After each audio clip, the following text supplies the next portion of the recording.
All right, let's get right into it.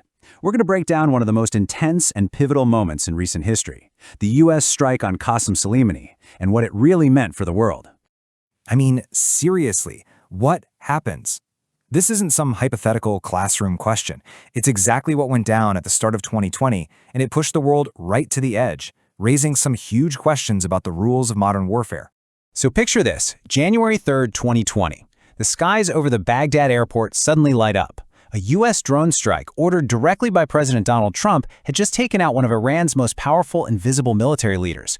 This was a massive escalation in a conflict that had been simmering for years. And the target was this man, Qasem Soleimani. Now, who was he? Well, it completely depends on who you ask. To many people in Iran, he was a revered national hero. But to the United States, he was the head of the Quds Force, a group the U.S. had labeled a terrorist organization, and they saw him as responsible for the deaths of American soldiers across the region.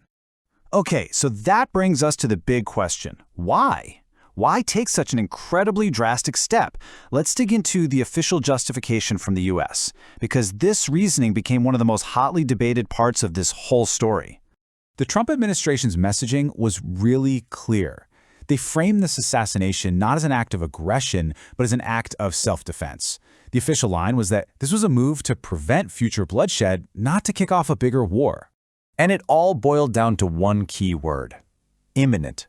According to the White House, Soleimani wasn't just some long-term enemy. He was, right then and there, actively plotting attacks that posed an immediate danger to American lives, including personnel at several U.S. embassies.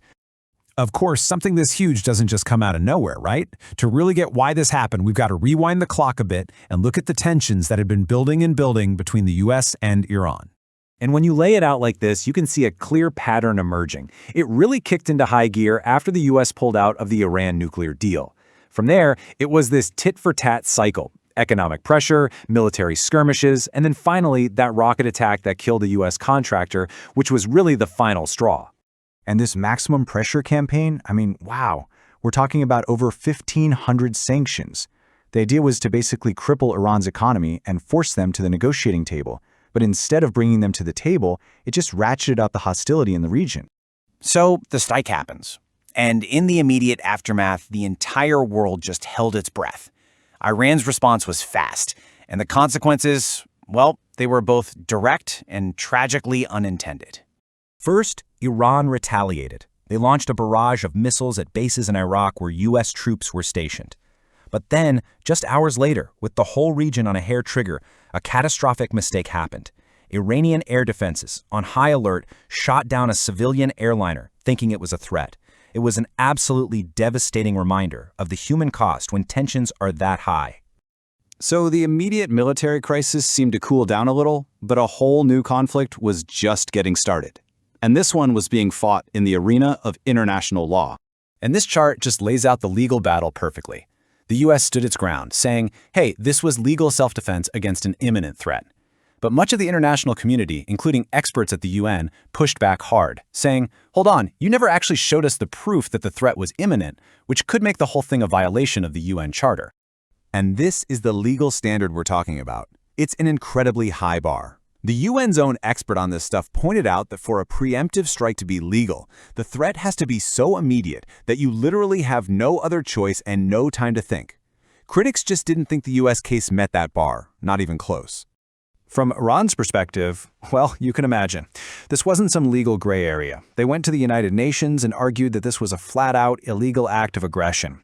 They said it threatened the entire international legal system by making it seem okay to assassinate a senior official of another country. So, the missile stopped flying, the immediate crisis passed. But what was left? What's the bigger picture here? Did this single act permanently change the rules of the game for the entire world? This quote from an analyst at the Chatham House think tank, I think it just nails it.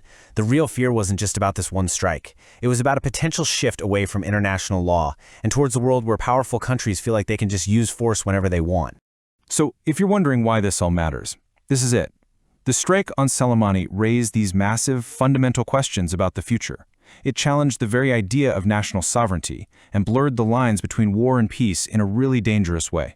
And ultimately, it leaves us with this really troubling question. Are we moving into a new, more unpredictable era where the established legal guardrails are just optional, an era where military action becomes the go-to solution?